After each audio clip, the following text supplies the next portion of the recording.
written the answer. You just take your notebook. All of you, please take your notebook and check whether you have written the correct answers or not. Yeah, good morning.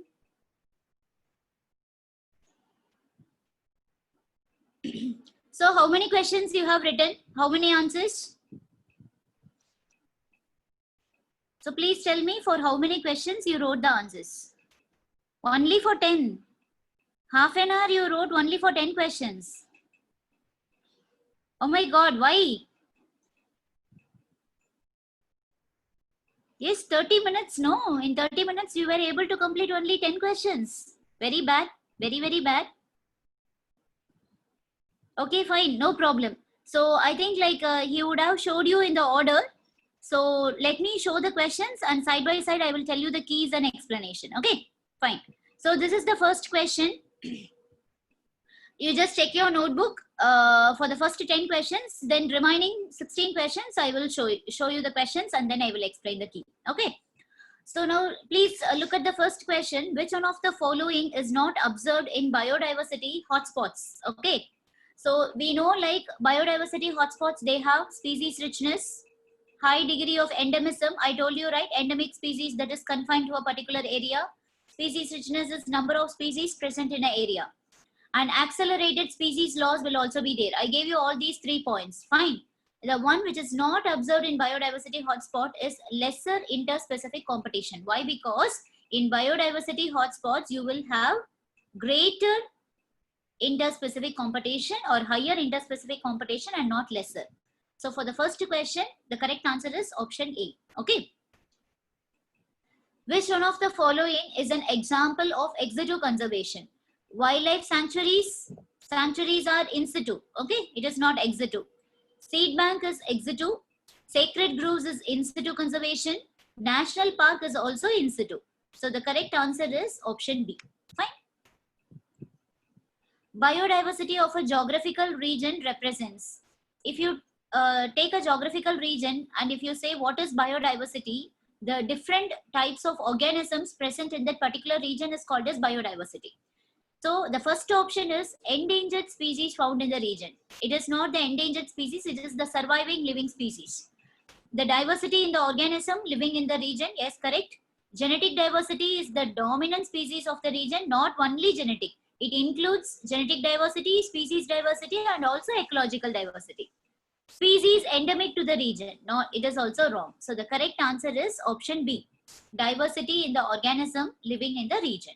All types of living organisms, which mainly includes the plant species and animal species, right?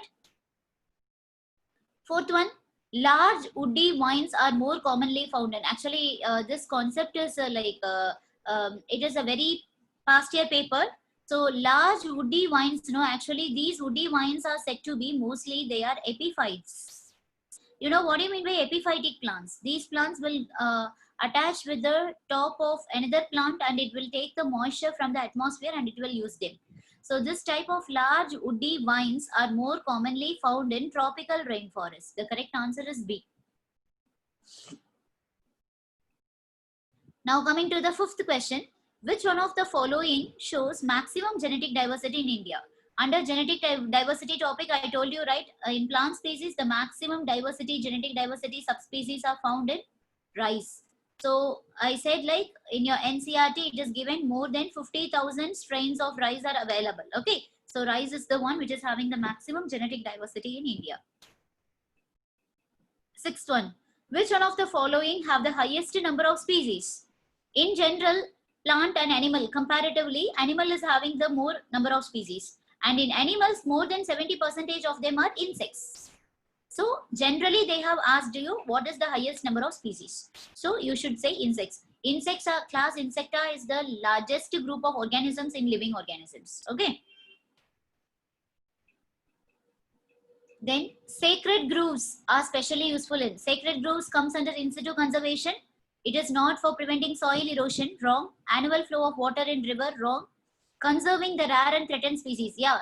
In situ conservation is mainly for conserving the rare and threatened species. Is sacred groves comes under in situ, so it can be correct. Generating environmental awareness, that is also wrong. The correct answer is option C. See, when you are not able to find out the correct answer, please go for odd and out. Okay. Odd one out means the remaining three will be related and the one will be exceptional from that. You can go for that option. 90% that option will be the correct answer for that particular question, right? Then eighth one, which one of the following areas in India is a hotspot of biodiversity? Eastern Ghats is not a hotspot. Gangetic Plain is also not a hotspot. Sundarbans is not given in your NCERT, but recently Sundarbans has been considered as a hotspot. But in the NCERT, Western Ghats has been given. So what are the remaining two places hotspot? One is Himalayas and the third one is Indo-Burma Plain. Okay. Which of the following is not used for ex situ conservation? Field gene bank is ex situ conservation. Seed banks is ex situ conservation. Botanical garden also ex situ. Shifting cultivation, no, it is a type of cultivation. It is not for ex situ conservation of organism. So the correct answer is option C, right? Now the 10th question. Which of the following represents maximum number of species among global biodiversity? See, here in the given 4 option, insects is not there. If insect is given as one of the option, then you have to go for the insects. Okay. But rather than insects, if you choose among these 4 options, algae, lichens, fungi, mosses and ferns. I gave you this option. Do you remember? In plants, fungi is having the maximum number. Then comes your angiosperms. And then comes your algae, that is thallophytes, and remaining will be bryophytes, pteridophytes, everything. So fungi is the right answer. C. Yes, I think up to this you all have written the answers, right? So for the next 5 questions, I will show you the question. You just write the answer, then I will discuss the case. From this question, you can start writing the answer in your notebook, students. This is 11th one.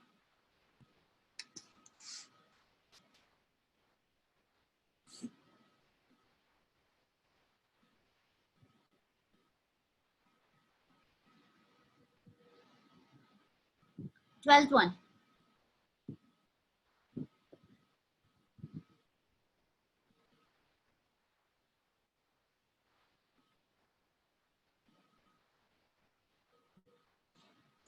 Thirteen.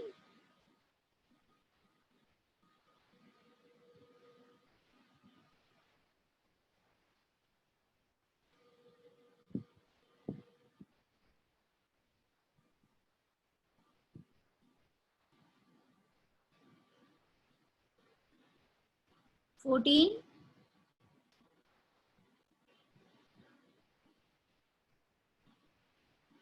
14th question, please think properly and then write. You can easily eliminate 2 options. In the remaining 2 options, if you go for the first 2, A and B perfectly, then the remaining things will be easy. See, A is the maximum, B is the second maximum, C and D are equal. Okay, so you just arrange the organisms in that particular descending order. 14th is done.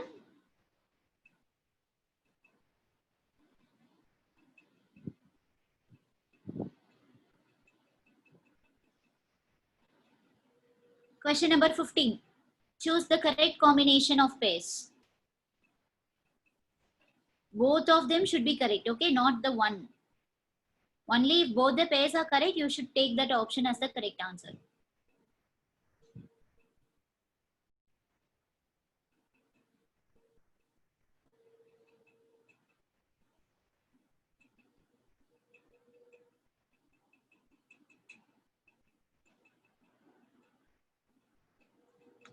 Okay, fine. Now I'll discuss the answers for these 5 questions. Then we shall move on to the from 16th question. Okay. So now coming to the 11th one, an example of ex situ conservation. National park is an in situ. Seed bank is ex situ. Wildlife sanctuaries are in situ. Sacred groves are in situ. So the correct answer is option B. Okay. A species facing extremely high risk of extinction in the immediate future is called. Okay, I'll just give you the definitions of all the 4. Then you tell me which is the correct answer. You know what do you mean by extinct? Extinct means these organisms have completely got extinct. Like no single organism will be available in any part of the world. That is called as extinction. So this will not be the answer. Endemic, you know, you can easily eliminate endemic also, because endemic species are the group of species that is confined to a particular area and they will not be found anywhere else in the world. That is, they will be present only in one particular geographical area and not in other places. So you can eliminate option B. The remaining two option A and option C. So which is the correct one? What is that is actually difference between, you just mark this difference: endangered, critically endangered, vulnerable. Actually, it seems like all of them are same, but each of them have a slight difference. I will tell you. Endangered is these organisms are going to extinct in the near future. That is, near future means just in some period of years, this particular species is going to get extinct, in the sense then it will be called as an endangered. Critically endangered, this is very like this is more vulnerable than this endangered case. Critical means critical, always critical situation is emergency. So this is immediate future. Okay, immediate future. So these group of organisms are going to undergo extinction in the immediate future. Immediate future means immediate remedy should be taken for controlling this organism. So near future, immediate future, which is very close for extinction. Critically endangered is very close to extinction. Endangered is somewhat, there is some gap for the extinction, and vulnerable is mid-future.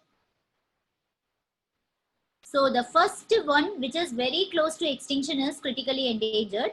Then near future is endangered, and third, mid-future is vulnerable. Okay, so this is how you have to arrange the organisms based on how the extinction is going to take place within a period of time. Okay, so based on this, now the question is, the species facing extremely high risk of extinction in the immediate future.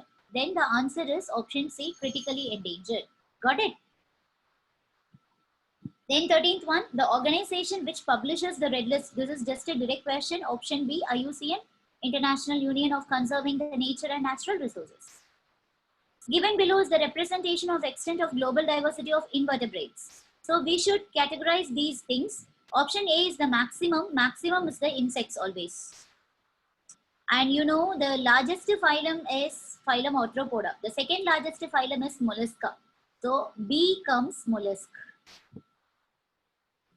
From these two options itself, you can go for option D, because the remaining three, option A, option B and option C are totally wrong, because they are not having A in insects. And option A, no insects, but mollusk is in the last one. So option D is the right answer.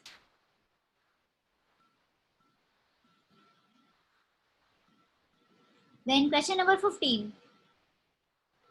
In which of the following both pairs have correct combination? In situ conservation, national park. Is it correct or not? Yes.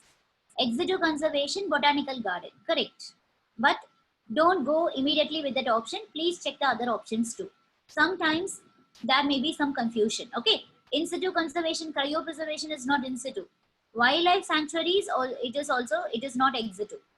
In situ seed bank is not in situ. National park is not ex situ. Tissue culture is not in situ. Sacred groves is not ex situ. So the correct one is option A. Okay, I'll show you the next 5 questions now, 16 to 20. 16th question, you just write the answer for this question. Students, are you able to see the question clearly, or I want to zoom the question? Zoom the slide. Is it okay now?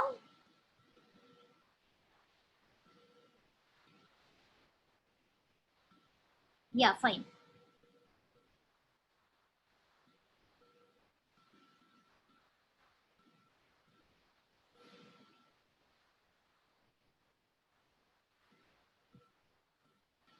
Finished question number 16. If you have confusion with this question, you just think about, in Animal Kingdom chapter, you would have studied what are the special features, morphological features present in phylum Arthropoda, in particular insects. Then you will be able to get the answer correctly.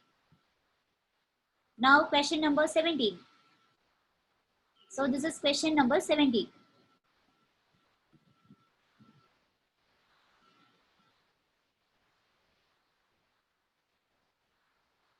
I told you what is cryopreservation. The day I gave you what is meant by cryopreservation, right? So you just think about that and then pick the answer.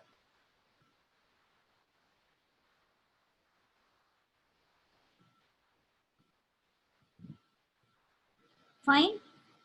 Question number 18. This is question number 18.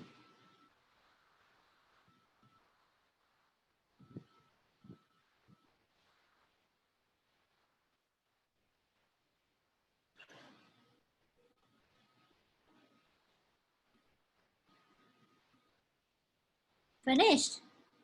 Question number 19. I think this is a GK question. This type of question, actually this question is from past year, not past year, previous year AIMS paper. But it is related to biodiversity. It is a general knowledge question, but related to biodiversity. Anyways, no problem. If you don't know the answer, leave it. I will tell you the correct answer. Question number 20.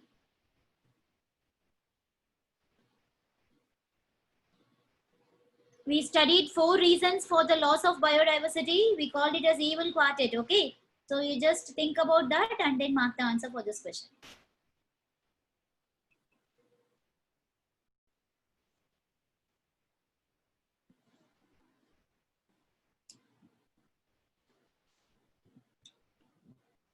Okay. Fine. Now coming to 16th question. Which of the following characteristics is mainly responsible for the diversification of insects on land? When you talk about insects, segmentation, no, it is present in Annelida itself. So annelids will have this metamerism. Bilateral symmetry, it starts from phylum Platyhelminthes itself. Eyes is not the special character of insects. Exoskeleton, what type of exoskeleton? In particular, it is called as chitinous exoskeleton. Chitin compound, you know, right? Chitin, which is present in the cell wall of fungi.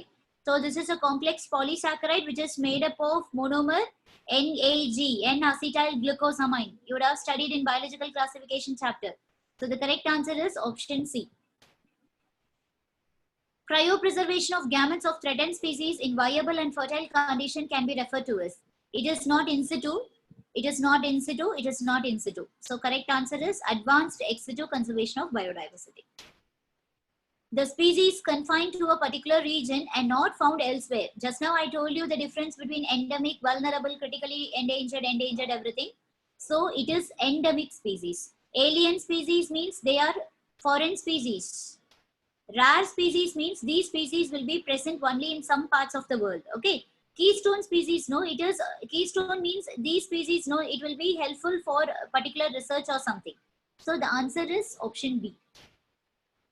Which of the following is the national aquatic animal of India? It is not blue whale, it is not shark, it is not seahorse.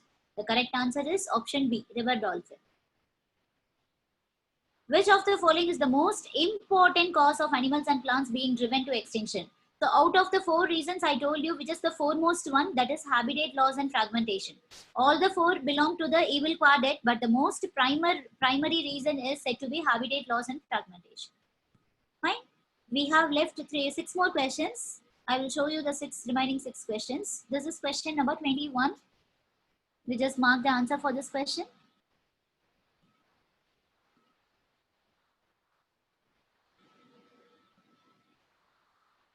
This is just a direct question. No? Question number 22.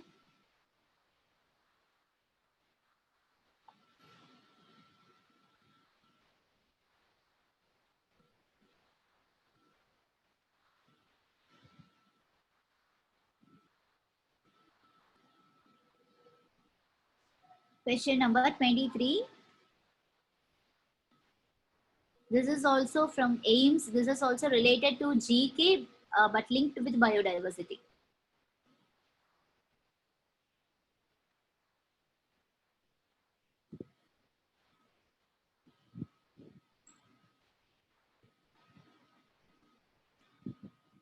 Question number 24.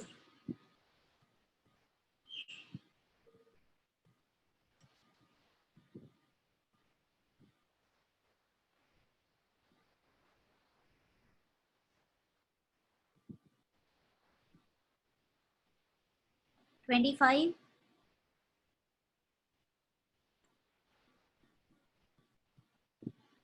Under biosphere reserves, I gave you 3 zones, right? Core zone, buffer zone, and transition zone.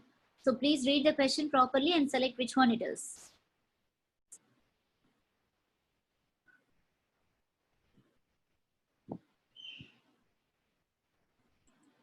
This is last one, question number 26.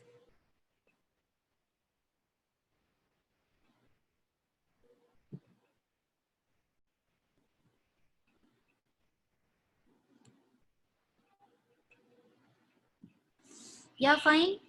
Now coming to question number 21. How many hotspot biodiversity in the world?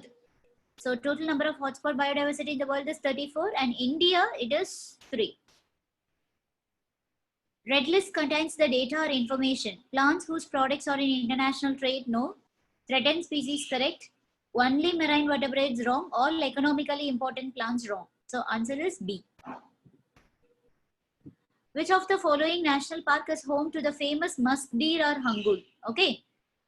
For musk deer, actually musk deer or hangul, no, it is said to be one type of caribou animals. And this is specially present in Kashmir. Okay. This is said to be one type of endemic species. That is, it will live only in Kashmir and not in any other geographical area. So the answer is, it is present in Dachingham National Park, Jammu and Kashmir. Like this, many other animals we have, like they are typical for example, if you go for Gir, okay, Gir National Park, no, that is Asiatic lion will be mainly present in Gir. And if you go for Bandipur National Park, Corbett National Park, okay, all these are meant mainly for tiger. So for particular animal, we have some special national parks, okay. And then there is one more national park in Assam. That is also for Asiatic lion. Then 24. Which one of the following is related to ex situ conservation again? Biodiversity hotspot is in situ. Amazon rainforest.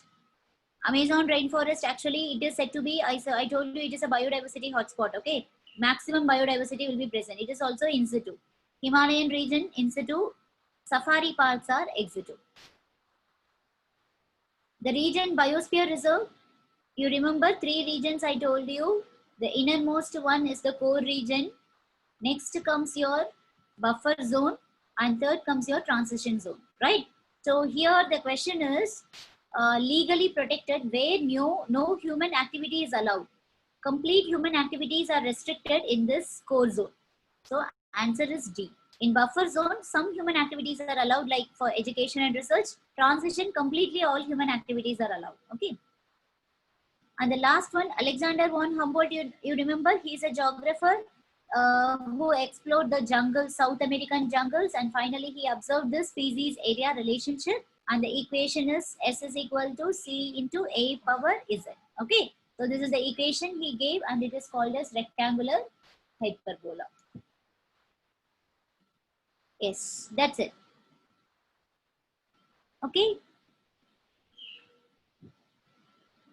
Safari parks are exituma. Safari national park is different from safari park. National parks are naturally like the natural habitat. Safari parks, no, it is artificially created by man for protecting the animals. That is for only for the fauna and not for the flora.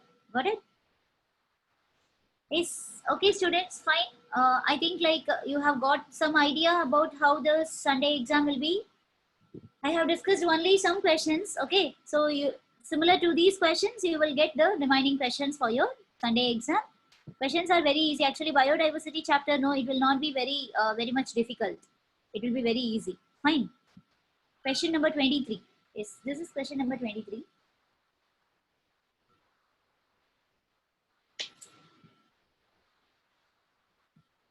I think we can continue the yesterday's topic, that is our human reproduction chapter.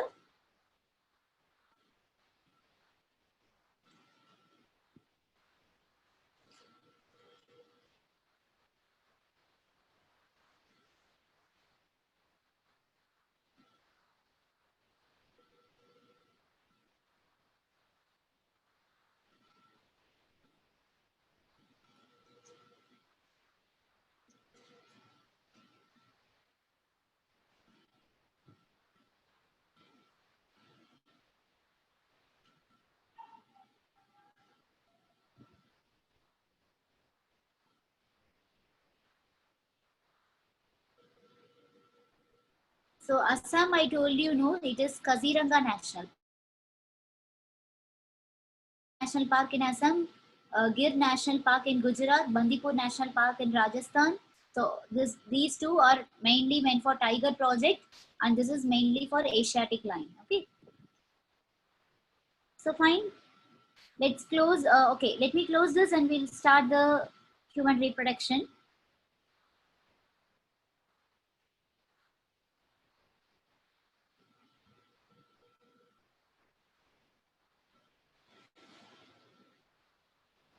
Okay, students, yesterday where we stopped, okay, I'll just give you a fast revision of yesterday's class, then let me continue with where I stopped yesterday, right?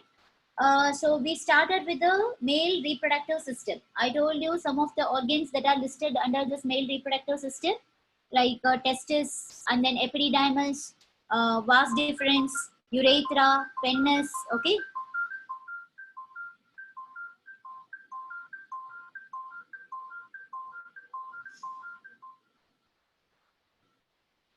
So all these organs, and under these organs, testis is the primary sex organ, is because it is involved in the formation of your sex gametes. That is what we call it as male gametes, sperm cells. And remaining organs, no, they will participate in the reproductive system, but they are not involved in the formation of gametes or in the secretion of the hormone, male sex hormone, testosterone, right?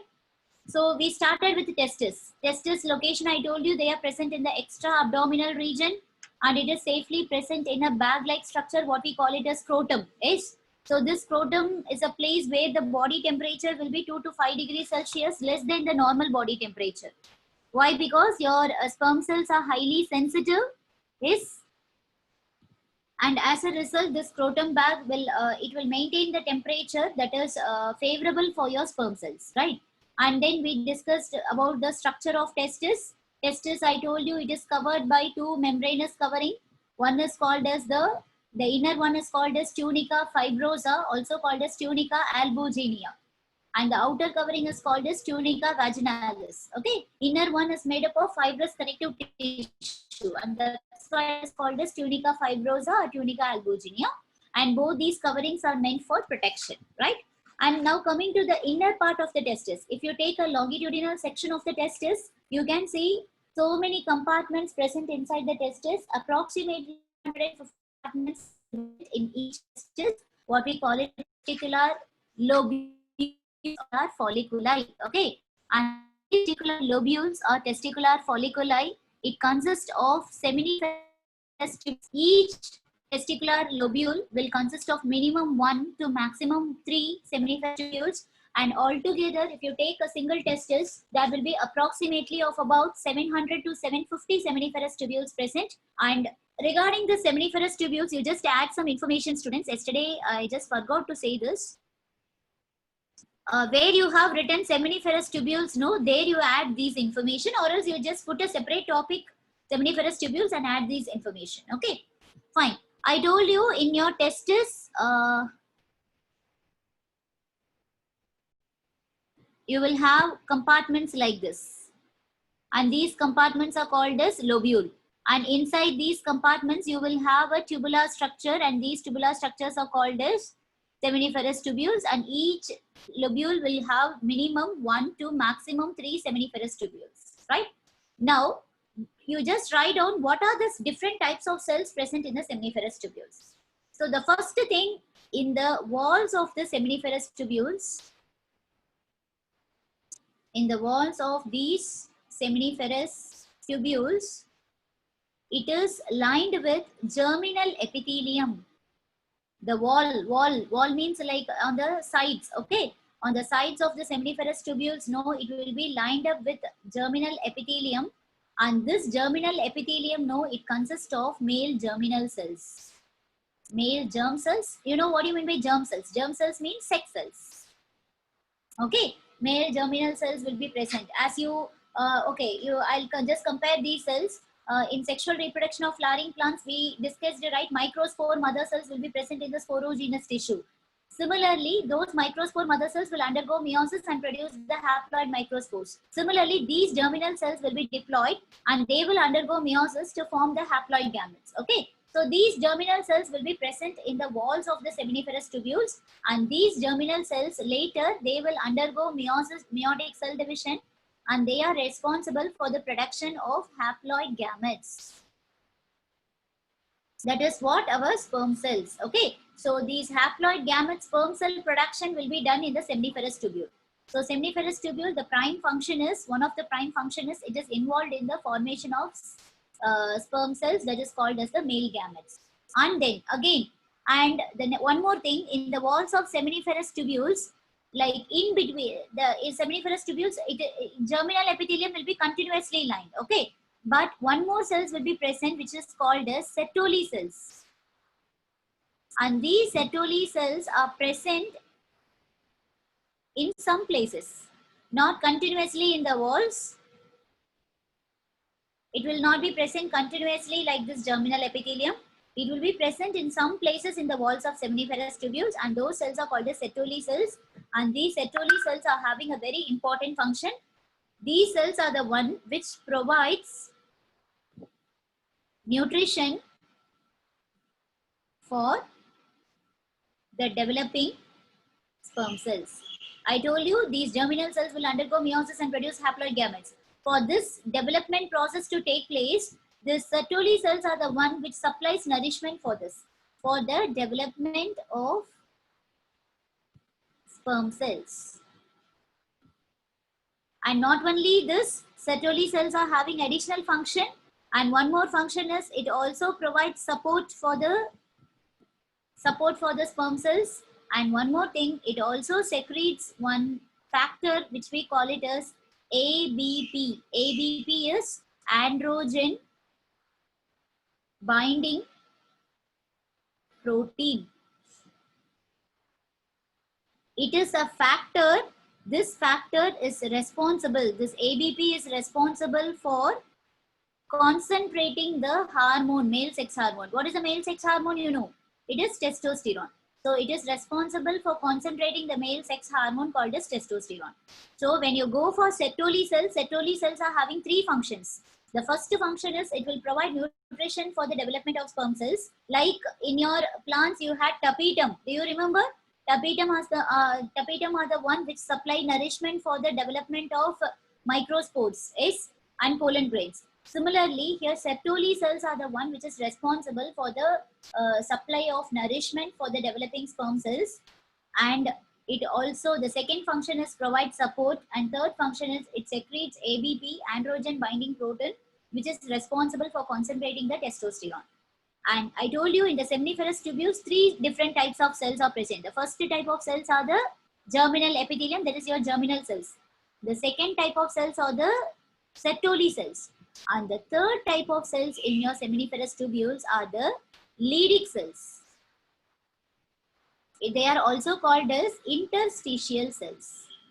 These Leydig cells are also called as interstitial cells, and these cells are present in between the seminiferous tubules. They are present in between. I told you 1 to 3 seminiferous tubules will be present in each testicular lobule. And these Leydig cells are also called as interstitial cells. And these Leydig cells are the one which secretes the male sex hormone. Your male sex hormone is testosterone, also called as androgen. This androgen and testosterone will be secreted by this Leydig cells or interstitial cells. So please, all these three different cells are very, very important. Seminiferous tubules will be 1 to 3 in each testicular lobule, and these seminiferous tubules, it is made up of 3 different types of cells. The first one in the walls, they are having this germinal epithelium, which are made up of germinal cells, undergoes meiosis and produce the haploid gametes. Sertoli cells, they are present in some places of the walls of seminiferous tubule, and it provides nutrition, support, and also secrete this ABP. And the third group of cells are the Leydig cells, which are present in between your seminiferous tubules, and it will secrete the male sex hormone called as androgen or testosterone. Okay, so this we missed yesterday. I just wanted to give this information. Yeah, so next coming to this, we'll continue the revision. I told you then from the seminiferous tubules, the sperm cells, all the seminiferous tubules will be connected and they form this tubuli recti, and tubuli recti will be then connected to form the rete testis, and from rete testis, the one which will go out of your testis carrying all the sperm cells is your vasa efferentia. Okay. So this vasa efferentia will finally drain all your sperm cells into a temporary place that is called as epididymis. So epididymis is a convoluted structure, highly convoluted structure. It is a coiled one. Coiled one means it will be like having so many coils inside them. Okay. And this epididymis is later differentiated into three different parts. Head epididymis, body epididymis, and tail epididymis. Head part is called as caput epididymis, body part is corpus epididymis, and tail part is cauda epididymis. We stopped here. Okay. So we have to continue from this part. Let me continue from this. Have you all copied the first two slides? I will show you the first two slides again. If anybody want to copy, you can copy it right now.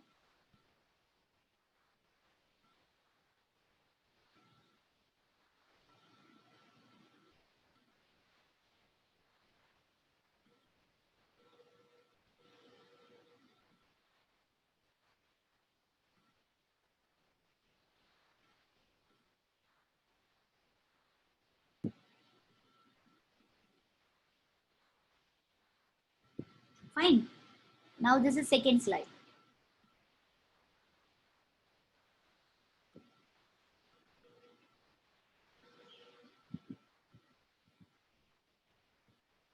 Students, you just take yesterday's complete male reproductive system diagram. I think you would have drawn in your notebook. Okay. You just keep it aside. I'm not drawing. If I draw again, it will take some time. Okay. So I don't want to draw again. I will tell you the parts. You just note down in your diagram. Fine. Now listen. And one more thing before going to the next part, I just want to tell you. Initially when testes are formed in the male baby, that is when the male baby is inside the mother's womb, initially when male baby is in the uterus, when it is present inside the mother's body, no, first time when the sex organ testis forms, no, it will be formed in the abdomen part. Okay. Later, from the abdomen, it will move on to the scrotum. Initially, when the testis formation occurs, initially it occurs first in the abdomen region. And from the abdomen, the testis, it will move and it will come and settle in the scrotum. When it will take place? After the 7th month. After the 7th month of pregnancy. Don't think after the birth. Okay. When the child is inside the mother's body, totally our gestation period is 10 months. Okay. 9 months and a half of 10. Okay. It is said to be 9 months and 1 week is the exact gestation period. So in the 7th month, after 7th month of pregnancy, the testis will slowly, like in the starting of 7th or after the 7th. Okay. On or after, you just put on or after the 7th month of pregnancy, the testis which is present in the abdomen, now it will slowly descend. Descend means it will come down and it will come and attach with the scrotum region, right? So this abdomen to scrotum region, how it will come? There is one pathway. Through this pathway only, there will be one small bridge or canal connecting this abdomen with the scrotum. And this canal is called as inguinal canal. Through this inguinal canal, the testis will move from the abdomen region and slowly it will come down and it will settle in the scrotum. So scrotum will be like a bag. Inside this bag, the testis will be located. And in between the scrotum and testis, there will be one small connection for the attachment. And this connection is it is like a ligament. This ligament connects testis with scrotum. And there is one name for this ligament, and the name of this ligament is gubernaculum. It is called as gubernaculum. This gubernaculum is a small ligament that attaches your testis in the scrotum bag, and this happens after the 7th month of pregnancy. Okay. Now, will it happen for all babies? Sometimes, in a very rare case, in some babies, the testis will fail to reach the scrotum. It will remain in the abdomen itself even after the birth. After the birth also, it will not come and attach to the scrotum region, and in that case, the name of the condition is called as cryptorchidism. You just write down, it is a very, very important NEET question. It is not there in your NEET NCERT bookmark, but it has been asked so many times in AIMS exams. Okay, so this is called as cryptorchidism. Torchidism. This cryptorchidism, you write the definition of this cryptorchidism. What is this? This cryptorchidism, it is a condition. You just write down. It is a condition where testis fails, F-A-I-L-S, fails to descend, you know descend spelling, right? Descending order, you will write descend. Fails to descend from the abdomen to the scrotum region. It fails to descend from abdomen to scrotum. And that condition is called as cryptorchidism. In this cryptorchidism, the male will be impotent. Suppose if a male is having this cryptorchidism problem by birth, it is a by birth disorder. Okay. So because the descending of testis occurs before the birth itself. If it is not taking place before the birth, after birth it will never occur. In that case, it is called as cryptorchidism, and that particular baby will be impotent in his lifetime. Okay. That is, the sperm cells produce, sperm cell production will occur, but the sperm cells will not be alive. So this condition is called as cryptorchidism. Fine. Have you all noted this slide? All these things are very, very important. Inguinal canal, gubernaculum, cryptorchidism, all these are important terms. Have you all marked it?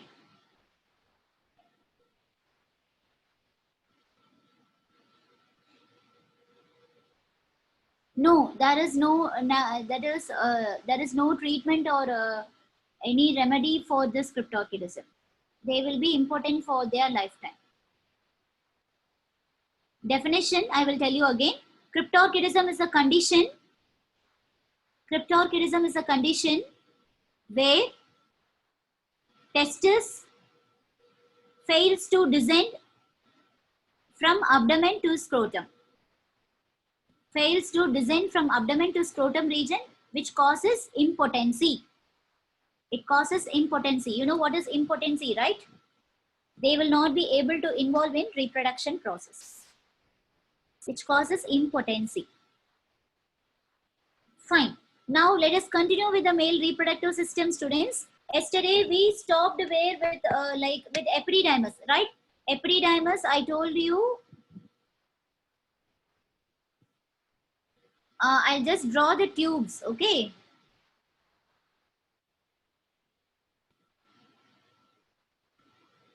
So these tubes will enter into the urinary bladder. Fine. Now here you will have this urinary bladder, and ureter will also be running in, that is, it will be entering into the urinary bladder, right? Because it will collect the urine from your kidneys and it will drain into your urinary bladder.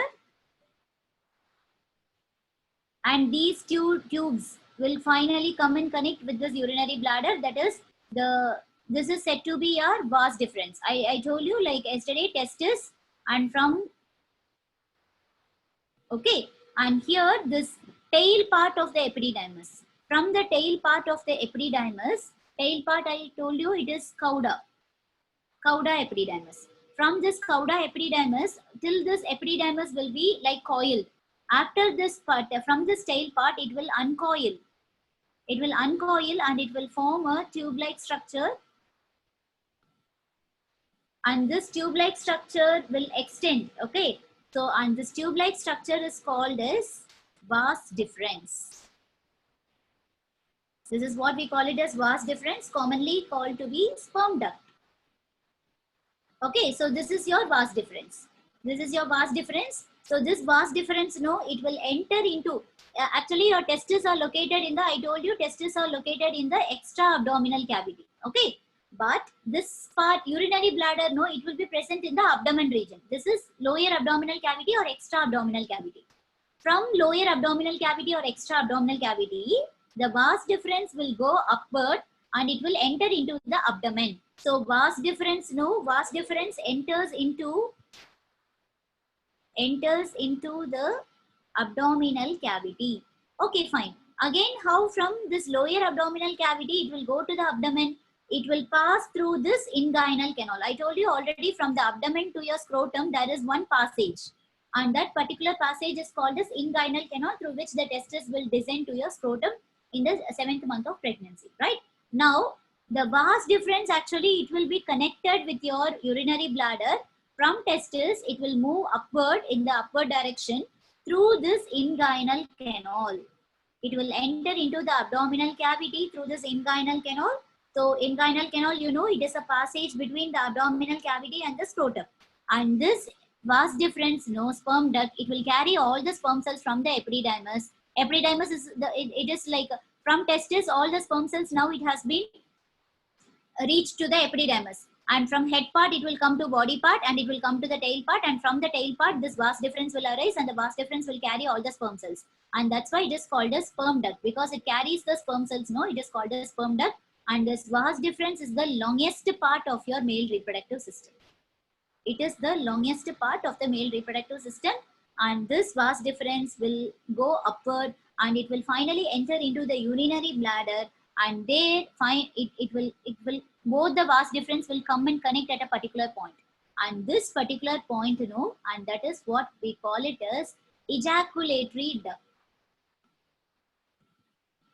It is called as ejaculatory duct. Okay. So I'll tell you next to vas deferens. Now the vas deferens continuation. The vas deferens will enter into the abdomen through inguinal canal, and finally this vas deferens will joins. It will joins with the duct of. So you can see, yesterday I draw one diagram in the on either side of your urinary bladder. There will be one leaf-like structure which will also come and connect here, and this will come down like this. Okay, so this will go down, and this is the final penis. Okay, penis region. So these two leaf-like structures you can see on either side of your urinary bladder at the base, no? And they are called as the seminal vesicle. So you just mark the part, this part, the leaf-like structure drawn at the base of your urinary bladder, you just mark it as seminal vesicle. Okay, it is called as the seminal vesicle. Now the vas deferens which has entered into the urinary bladder, both these vas deferens, no, both the tubes will finally meet at a particular point. In the same point, on either side of the base of the urinary bladder, two glands will be there, and those glands will also flow the secretions in them. And finally, all together, all these vas deferens meeting point, and these two glands called as seminal vesicles will meet, and your vas deferens joins with the duct of the seminal vesicle, and this particular point where it meets the joint, that is seminal vesicle, is known as ejaculatory duct. So ejaculatory duct, you know, it is the meeting point of vas deferens and also seminal vesicle duct. Okay, the duct of seminal vesicle will come and flow all the secretions in the ejaculatory duct. At the same time, your vas deferens will also flow the sperm cells in the ejaculatory duct.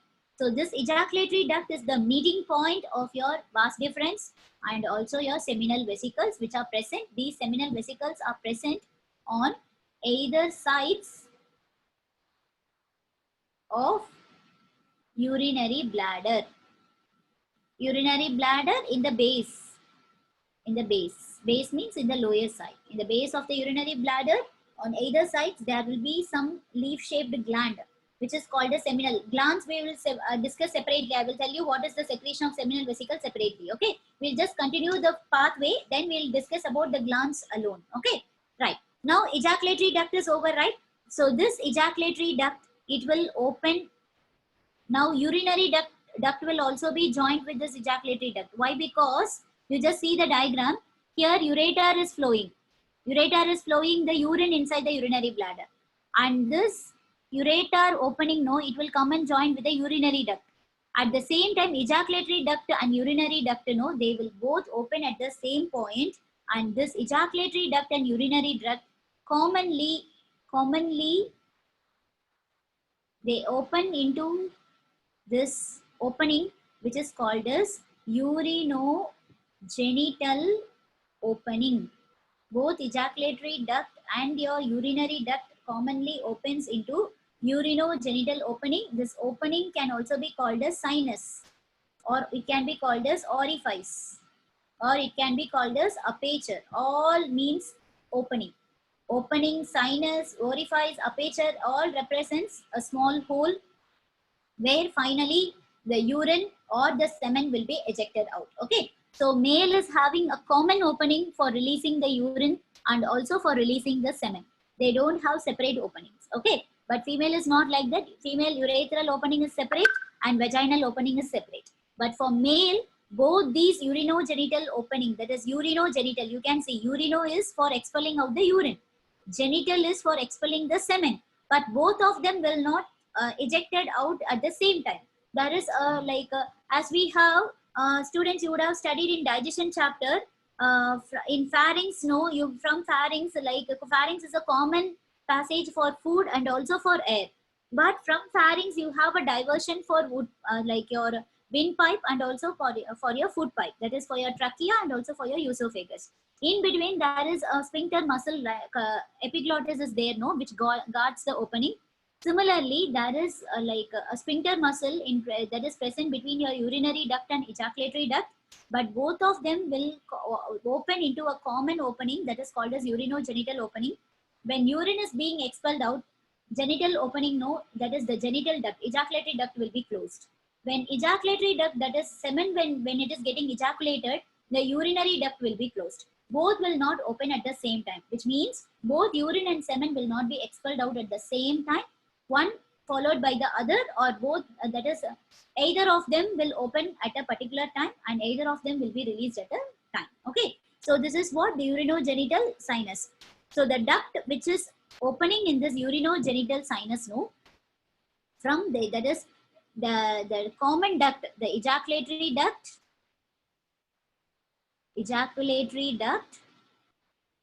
and your urinary duct. I told you they both will be connected, and these both will be connected to form a common duct, and that is what we call it as urethra. This urethra, see in the diagram, actually starting from here one long tube is coming, no? This long tube is called as urethra.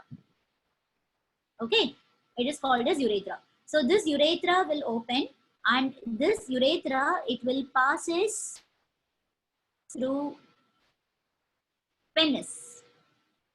Okay, and passes through penis. Finally, this penis to open, at the tip of the penis, it will be enlarged.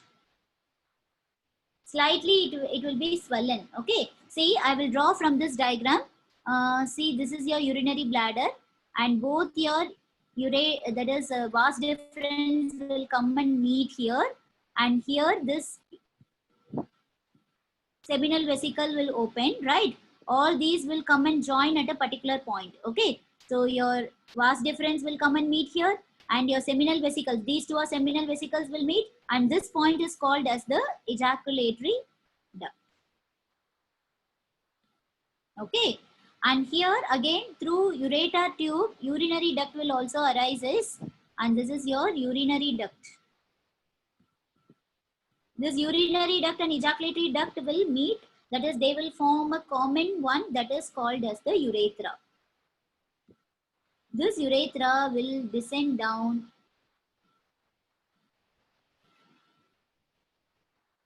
and it will, these glands and all I will explain later. Okay, and this urethra will enter into the penis region. Okay, so this is your penis region, and penis region, no, at the tip of the penis it will be slightly swollen. You can see this is your tip of the penis which is slightly swollen. I told you the urethra will passes through penis to open at its enlarged tip. This enlarged tip is called as glans penis. The enlarged tip of the penis This part is called as the glans penis. Okay, this is a very, very important question, students. So the duct arising from, that is the ejaculatory duct and urinary duct, they will open into this urinogenital opening. Okay, from this urinogenital opening, you can say, so where they both meet, no, that is after this ejaculatory duct, they will open at a particular point, and this is called as urinogenital opening. From this urinogenital opening, urethra will arise. And this common duct is called as urethra, and this urethra will pass us through penis to open at its enlarged tip, that is called as glans penis. So this glans penis, no, at the tip of the glans penis, this urethral tube will finally, that is the urethral tube will finally come and connect with this tip of the penis. There will be a small hole which is called as again urinogenital opening, that is, or orifice, where the urine will be expelled out finally, or semen will be expelled out finally. Okay, now coming to this penis. So there is one thing you have to know, if this penis, no, the glans penis or penis. When you take the penis and you have a transverse section, when you do the transverse section of penis, okay, penis is called as the male copulatory organ. Copulatory organ means during copulation, that is copulation, you know, during sexual intercourse, the male will release the gametes only through the penis. So it is called as the male copulatory organ. If you take the transverse section, you know what is transverse section. So in the tip alone, it will be like this. So this is the opening, okay. Inside this, urethra will be there. So when you have a transverse section, when you cut like this, transverse section, it will show three spongy erectile tissues will be present. Three spongy erectile tissues will be present in the penis when you take the transverse section of penis. So what are these three spongy erectile tissues? Two are said to be dorsolateral, that is present on the sides, and one is present in the mid-ventral. Okay, so when you take this transverse section, no, two will be present on the sides tissues and one will be present in the center. So these two are called as dorsolateral tissue, and the mid one is called as the mid-ventral tissue. And these two dorsolateral structures, no, they are called as corpora cavernosa. The two dorsal structures, tissues are present in the penis, no, they are called as corpora cavernosa. And the mid-ventral one, no, this is a spongy tissue. This is very, very soft part, the mid one, which is a spongy tissue. And this is called as corpora spongiosum. As it is a spongy tissue, it is called as corpora spongiosum. Okay, right? Actually, the urethra will open in this mid one. So the corpus spongiosum will be present in the, that is the urethra opens through this corpus spongiosum, and finally the urine or semen will be expelled out through the mid-ventral tissue. Okay, that's all. So that is, the other organs are over. Leftover thing is the male reproductive system organs are over. We have some associated glands and ducts. So three associated glands are there. Okay, one is the seminal vesicle, I told you, right? Seminal vesicle, this is one gland, and here one gland will be there. You have to draw a structure like this in the reproductive system. One heart-in shaped. So this is one gland, this is one gland, and this is one gland. Three glands we have to discuss in the male reproductive system, that we can discuss tomorrow. Not tomorrow, on Monday. Fine. So I'll discuss about the associated glands and ducts on Monday, their secretions, everything. Fine. I'll show you the slides, all the slides from the beginning. So I think first two slides you would have copied. This is third one.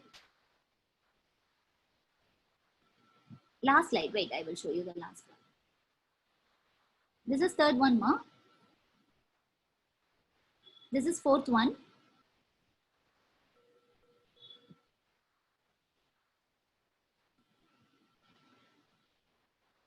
Fifth one.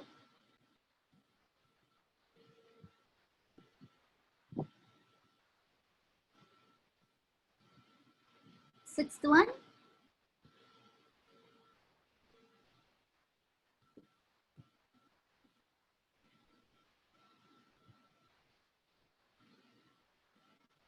And this is 7th, last. First and second slide, wait. Please wait for some time.